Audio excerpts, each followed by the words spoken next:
우리는 사사기, 혼란스럽고 전쟁터 같은 거친 사사기를 지나 이제 사막의 오아시스 같은 룻기를 만납니다. 평화로운, 은혜로운, 사랑스러운, 서로 축복하는 아름다운 룻기 같은 우리의 가정과 교회가 되기를 소망합니다. 그러나 배경을 보면 그렇지 않습니다. 환경은 더합니다.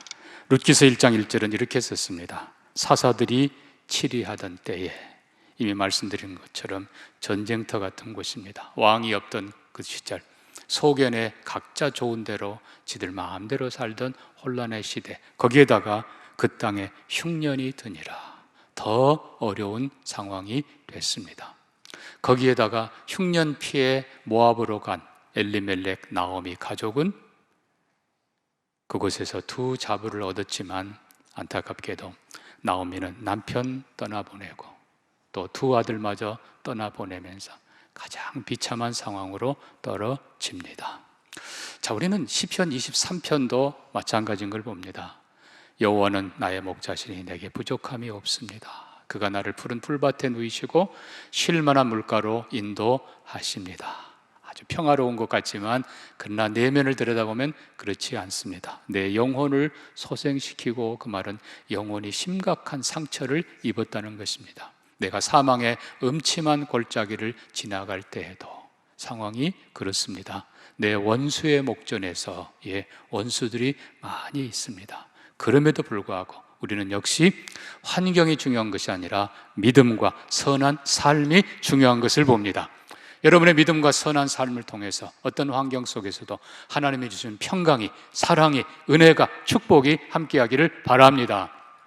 특별히 이 1장 1절에 그 시대, 사사들의 시대에, 그리고 유대 베들레헴에, 그리고 엘리멜렉과 그의 사람들, 여러분 이 룻기서는 어떤 스토리, 지어낸 이야기가 아닙니다. 뒤에 4장 끝에 보는 것처럼 다윗의 족보이고 그리고 구원 역사에 굉장히 중요한 스토리이고, 더 나아가서 가정이 어떠해야 되고 교회가 어떠해야 되는 걸 가르쳐주는 너무나 중요한 책인 것입니다. 자, 우리는 먼저 나오미를 보면서 나오미의 감사를 살펴보려고 합니다. 자, 먼저 나오미는 6절 보니까 이제 남편 잃고 두 아들을 잃는 소망 없는 그곳에서 6절입니다. 모압 지방에서 그 여인이 여호와께서 자기 백성을 돌보시사 그들에게 양식을 주셨다 함을 듣고 이에 두 며느리와 함께 일어나 모압 지방으로 돌아오려 합니다.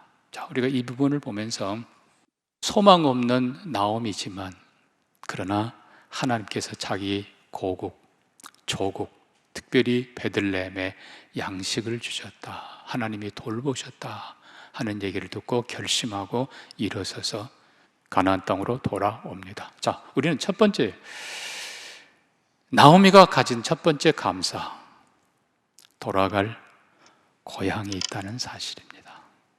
여러분, 아버지 집이 있다. 하루 수고를 하고 저녁에 돌아갈 집이 있다.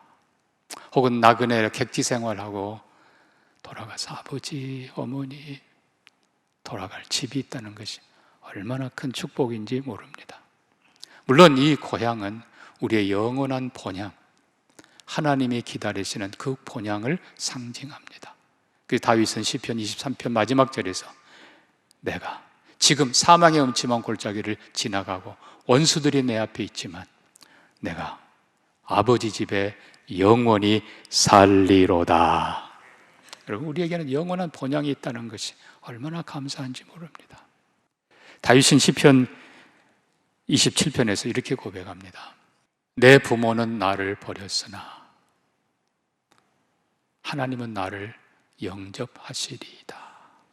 이런 부모가 버렸다, 실제로 그냥 버린 건 아닙니다만은 어린 시절부터 부모 떠나 나그네 생활을 많이 했던 다윗, 또 실제로 집에, 고향집에 있었을 때 막내니까 얼마든지 사랑받을 수 있는데 실은 그렇게 못했지요. 사무엘이 하나님 명령 따라 왕 제목을 찾아 기름 부으려 했을 때 장성하고 잘난 1, 2, 3, 4, 5, 6번 쫙 있어서 막내 다윗 너는 양이나 쳐. 그게 다윗이었어요. 얼마나 서름 많이 겪었겠습니까? 자, 나그네 삶 속에서도 그는 많은 환난을 겪었고, 그러나 중요한 건 그때마다 여호와께서 다윗과 함께 하셨다. 그리고 그 하나님께서 다윗이 내가 아버지 집에 영원히 살리라 고백했을 때 하나님이 받아주십니다. 사랑하는 성도 여러분, 우리가 한 생을 마친 후에 우리는 영원한 방랑자가 아니라 아버지 집에 돌아가는 우리가 되기를 바랍니다. 이보다 더 큰 감사는 없지요. 자, 두 번째로 우리는 나오미의 감사를 보면서 혼자 돌아가면 얼마나 외롭겠습니까? 얼마나 쓸쓸하겠습니까? 그러나 딸 같은 사랑스러운 이제 함께 믿음의 길을 걷는 며느리 룻이 있습니다. 여러분, 인생길은 혼자 가는 게 아니라 함께 가는 것이 바로 축복입니다. 그래서 가족이 축복이고 친구가 축복이고 믿음의 사람들이 축복입니다. 다니엘이 이방 땅에 바벨론에 포로로 끌려가서 열심히 공부하고 열심히 삽니다마는 혼자였다면 얼마나 힘들었겠습니까? 그러나 다니엘은 믿음의 든든한 친구들과 함께합니다. 여러분, 우리 인생길이 그렇게 되기를 소망합니다. 축복합니다. 케네스 베라고 하는 선교사님 얘기를 여러분 들으셨는지요? 북한에 2년 억류됐다가 풀려난 분입니다. 이분은 한국 원래 이름은 배준호이신데 미국 시민권자입니다. 케네스 베. 이분이 중국에서 탈북자들 섬기고 특별히 탈북자들이 인신매매되고 그리고 아이를 낳고 버린 그 아이들을 다 챙겨서 도와주던 그런 분인데 2년 동안에 참 생각 많이 난 그리고 감사한 4가지가 있다는 겁니다. 가장 소중한 4가지. 이 가장 소중한 4가지가 다 영어로 첫 글자가 다 F입니다. F. 첫 글자 F는 프리다. 자유. 자유가 얼마나 소중한가. 2년 동안 감옥에 있으면서 아무것도 하지 못하는 자유롭게 다닐 수 있는 것이 얼마나 감사하고 자유롭게 만날 수 있는 게 얼마나 감사하고 한 걸음 더 나아가 자유롭게 예배하는 것이 얼마나 감사한지. 두 번째 F가 있습니다. 패밀리, 가정. 2년 동안 지갑에 가족 사진을 넣고 또 꺼내보고 또 꺼내보고 사랑하는 가족들 때문에 더 용기를 내고 가족을 축복하면서 여러분 역시 가족이 소중합니다. 세 번째 F입니다. 프렌드, 친구들. 물론 중국에 있을 때 동역했던 좋은 친구들 뿐만 아니고 억류된 자기를 구출하기 위해서 백방으로 뛰어다니는 그 친구들을 보면서 감사하다. 마지막 4번째 F가 있습니다. 뭐니 해도 푸드, 음식. 너무 배가 고팠대요. 체격이 꽤 큰 사람인데 반쪽이 돼가지고 너무너무 배가 고파요. 먹을 것이 있음에 감사. 사랑하는 성도 여러분, 우리 자신을 한번 돌아보면서 우리 안에 정말 감사가 가득하기를, 때로는 보리떡을 먹으면서도 감사하는 우리가 되기를 바랍니다. 자, 나오미의 3번째 감사가 있습니다. 이건 상당히 심각한 겁니다. 자, 20절 봅니다. 자, 나오미가 베들레헴에 돌아옵니다. 마을 사람들이 나오미가 아니냐, 그냥 온 동네가 그냥 와서 맞아줍니다. 그때 나오미가 말합니다. 나를 나오미라 부르지 말고 나를 마라라 부르라. 이는 전능자가 나를 심히 괴롭게 하셨습니다. 21절 중요합니다. 여러분 잘 보십시오. 내가 풍족하게 나갔더니 여호와께서 나를 빈손으로 돌아오게 하셨다. 여호와께서 나를 징벌하셨고 전능자가 나를 괴롭게 하셨거늘 너희가 어찌 나를 나오미라 부르느냐. 나오미란 이름 뜻은 기쁨, 행복, 반대로 마라는 뭐예요? 아픔, 슬픔. 바로 그거예요. 나를 마라라 부르라. 자, 근데 여러분 21절을 다시 보십시오. 자, 분명히 흉년 들었을 때에 나오미의 가족이 모압 땅으로 갔습니다만 이 부분을 좀 잘 보셔야 됩니다. 21절 나오미가 고백합니다. 내가 어떻게 나갔다고요? 풍족하게 나갔다. 고향 땅은 흉년이 들었습니다. 그런데 자기는 풍족하게 갔습니다. 여러분, 흉년을 피해서 간 것이 아닙니다. 정반대로 그는 그곳에서 두 아들 결혼시켜 자부들을 두고 10년 살면서 그는 흉년을 피해서 간 게 아니라 이민을 간 겁니다. 자, 이게 뭐가 문제인지 한번 보십시다. 신명기에 하나님께서는 이렇게 말씀합니다. 레위기 25장입니다. 내 형제가 가난하게 되어 빈손으로 내 곁에 있거든 너는 그를 도와 거류민이나 동거인처럼 너와 함께 생활하게 하되 너는 그에게 이자를 받지 말고 네 하나님을 경외하며 네 형제로 너와 함께 생활하게 하라. 여러분, 약속의 땅, 하나님의 나라, 하나님의 백성들은 부자에게 사명이, 책임이 있습니다. 부자는 가난한 자들을 반드시 도와줘야 됩니다.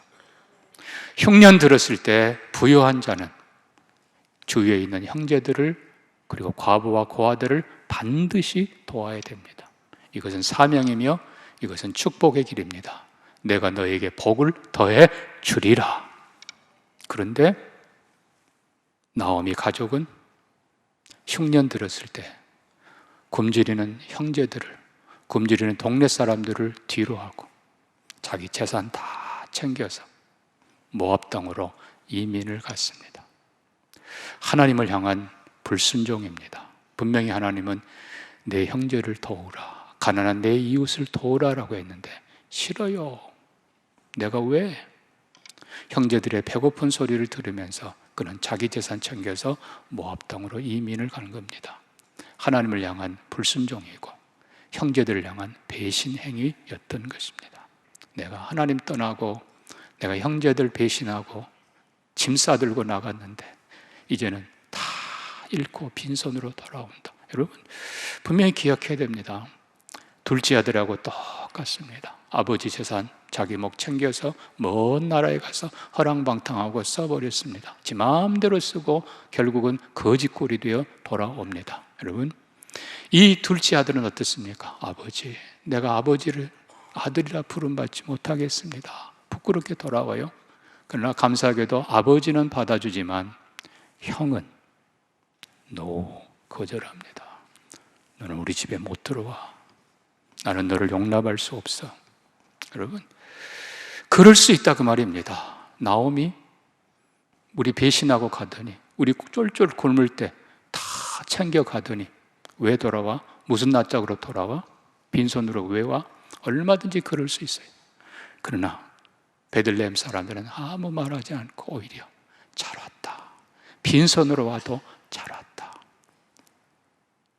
여러분, 이것이 가족이고 이것이 교회고 이것이 하나님의 마음입니다. 하나님은 우리가 빈손으로라도 돌아오라 하십니다. 근데 감사하게도 나오미는 빈손이긴 하지만 누군가를 데려옵니다.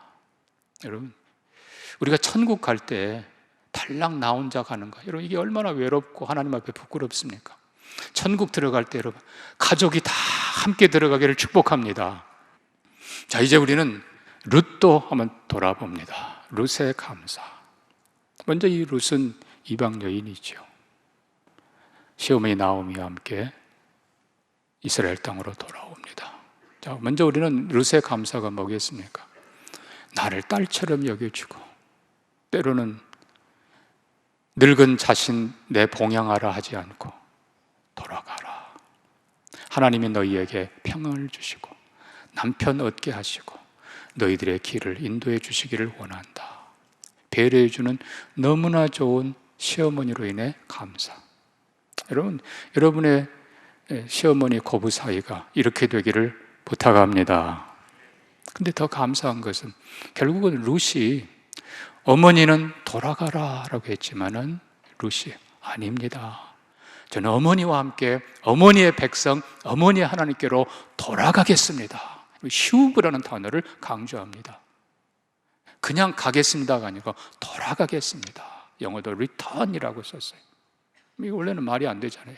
근데 확실한 결단을 넘어서 원래 그것이 원래인 것처럼 어머니의 백성이 내 백성이고 어머니의 하나님이 내 하나님이고 어머니가 계신 곳이 내 고향입니다 라고 하는 확실한 고백이죠. 여러분, 더 중요한 건 어떻게 이게 가능합니까? 결국은 나오미, 남편 세상 떠나고 두 아들 세상 떠나고 다 잃어버린 빈손, 그 슬픔 속에서도 믿음 잃지 않고 눈물 속에서도 하나님을 바라보던 그 어머니의 모습, 그 어머니의 그 믿음으로 인해서 룻이 나도 어머니 따라가겠습니다, 나도 어머니 하나님을 섬기겠습니다 라고 고백하는 거죠. 사랑하는 성도 여러분, 사실 우리가 부유하고 여유 있을 때는 본성이 드러나지 않습니다. 그러나 힘들고 어려울 때 정말 그때야말로 무릎 꿇어 기도하면서 여러분이 하나님을 찾기를 바라고, 여러분의 자녀가 보면서 우리 어머니 찾는 그 하나님 나도, 우리 아버지 찾는 그 하나님 나도, 아름다운 신앙의 전승이 있기를 축복합니다. 그러니까 결국 룻에게는 그 시어머니가 최고의 복이. 자, 두 번째, 룻이 돌아옵니다. 하나님께서 기가 막힌 타이밍에 보리추수 시작할 때 베들레헴에 오게 하십니다. 그리고 우연히 인도하시지만 보아스의 밭에 이르게 하십니다. 자, 그런데 여기 룻이 감사한 두 번째 이유가 있습니다. 그것은 사환, 정말 고마운 사환이 거기 있다는 것입니다. 자, 5절 볼까요? 보아스가 베는 자들을 거느린 사환에게 이르되 이는 누구 소녀냐? 자, 보아스가 한 여인을 봅니다. 못 봤던 사람인데. 자, 그런데 이 사환은 뭐라고 되어 있습니까? 베는 자들을 거느린 사환. 그러니까 쉽게 말하면 여기 보아스의 밭에 일하는 여러 사람들을 책임진 책임자예요. 쉽게 말하면 완장찬 사람이에요. 근데 이 사환이 자 말합니다. 모압 소년인데 그가 말하기를 나로 이삭 좀 죽게 해주십시오. 그래서 제가 허락했습니다. 어차피 이삭은 죽을 수 있으니까. 근데 거기서 끝나면 되는데 아침부터 왔고 한낮에 너무 더울 때 잠시 쉰 후에 지금까지 계속합니다. 17절 보면 룻이 밭에서 저녁까지 줍고, 이 저녁이란 말은 해질 때까지 줍고 그 말이에요. 그러니까 룻 입장에서는 이삭을 주우면서도 감사, 이 허락받은 것이 얼마나 감사한지 몰라요. 우리가 다시 이 사환 이 사람을 보면요, 이 사람은 허락할 수도 있고 쫓을 수도 있어요. 그런데 사환은 이 소녀에게 이삭 좀 줍게 해주세요, 허락해 줍니다. 근데 거기서 끝난 게 아니라 알아서 하시오가 아니고 이른 아침부터 와서 지금까지 열심히 하고 있습니다. 여러분, 가장 중요한 사람이 누군지 아십니까? 바로 직속 상관입니다. 군대에서도 다들 그러잖아요. 제일 괴롭힌 사람이 누구예요? 바로 위에 고참, 고놈. 여러분, 하여튼 희한하게 사람들은요, 완장만 찾다 그러면 얼마나 텃세를 부리고 얼마나 하는지. 그러나 이 사환 보세요. 허락한 정도가 아니고 그 여인을 유심히 소녀를 보면서 보아스에게 보고합니다. 참 성실합니다. 결국은요, 사환이 룻에 대해서 얼마나 성실한지, 그가 이방 여인인지 아닌지 그것이 중요한 게 아니고 얼마나 성실하게 일하는가를 보고 주인에게 보고합니다. 결국은 보아스가 처음 이 룻에 대해서 소개를 받으면서 모압 이방 여인이지만 성실한 여인, 그래서 마음이 열리기 시작하는 것입니다. 여러분, 이게 첫 인상, 처음 소개가 중요한 겁니다. 여러분, 좋은 사람 만나기를 축복합니다. 그래서 우리 항상 아이들 학교 보내기 직전에도 좋은 선생님 만나게 해주세요, 좋은 친구들 만나게 해주세요. 사실 그렇습니다. 여러분, 좋은 선생님 만나면 그 과목이 재밌어요. 못된 선생님 만나면요, 하기 싫어요. 반대로 또 죽으라고 더해서 이기는 놈들도 가끔 있습니다만은, 여러분, 사환이 얼마나 고마운지 몰라요. 여러분, 뭔가 책임 맡은 여러분, 이 사람 닮기를 바랍니다. 다른 어떤 편견 없이 그의 정직과 성실을 보고 인정해주고 칭찬해주고, 룻 입장에서는 얼마나 감사합니까? 길을 열어주는 거예요. 자, 룻은 결국 가장 좋은 주인 보아스를 만납니다. 이 밭에서 얼마든지 이삭을 주시오. 자, 더 중요한 건 12절의 축복입니다. 이방 여인 그 얘기를 듣고 말합니다. 여호와께서 네가 행한 일에 보답하기를 원하며 이스라엘 하나님 여호와께서 그 날개 아래 보호를 받으러 온 내게 온전한 상 주시기를 원하노라. 여러분, 결국 이 보아스는 다음 주 말씀드리겠습니다만 예수 그리스도의 모습입니다. 우리의 믿음을 인정해주고 우리의 수고를 인정해주고 온전한 상으로 축복합니다. 그리고 최선을 다해 배려해 줍니다. 자, 우리는 결론으로 중요한 걸 봅니다. 여러분, 하나님은 말씀합니다. 나그네를 환대하라. 그래서 신명기 10장에 이렇게 말씀합니다. 너희는 나그네를 환대를 넘어서 사랑하라. 그들을 위해서 최선을 다해줘라. 전에 너희도 애굽 땅에서 나그네 되었습니다. 자, 이 부분을 잘 보십시오. 하나님께서 이스라엘 백성에게 원하는 것, 그 땅에 많은 나그네 이방인들이 왔고 앞으로 또 올 것입니다. 우리나라도 마찬가지입니다. 하나님의 은혜로 대한민국이 축복의 나라가 되고 많은 나라에서 이주민들이 거의 300만 명이 와 있습니다. 자, 여러분, 선교 역사를 보면서 아프리카나 북미나 원주민들, 우리가 말하는 원주민들이 크게 두 부류로 나눠집니다.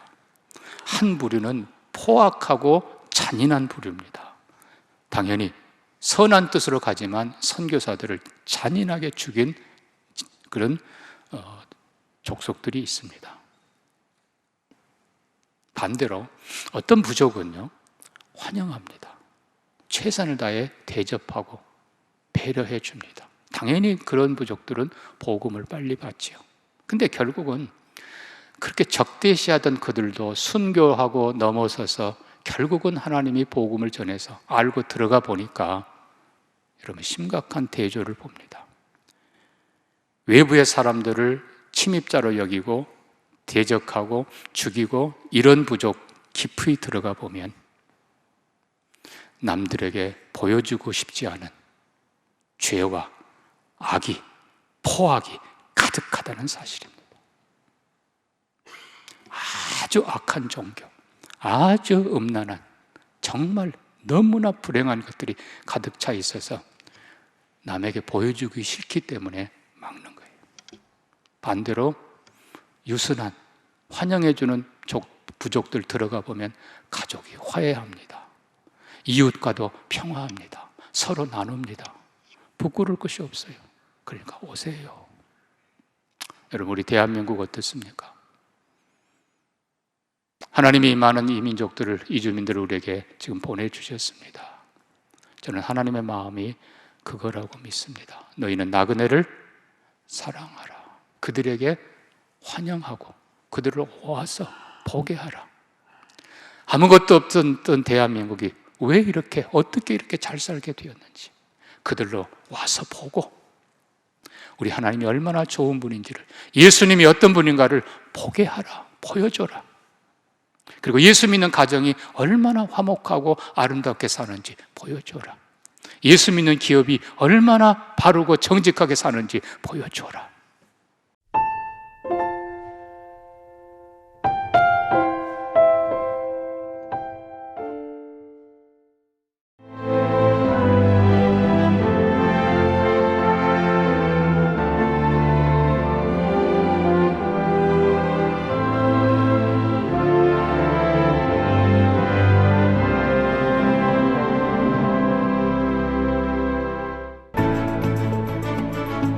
일 년 12달 꽃피는 섬이 있습니다. 천사섬 신안 사계절 꽃축제. 봄을 여는 수선화부터 섬길을 걸으면 걸을수록 놀라운 즐거움을 선사하는 겨울꽃 애기동백까지. 떠나세요. 이제 대한민국 섬여행은 사계절 꽃축제와 함께. 천사섬 신안.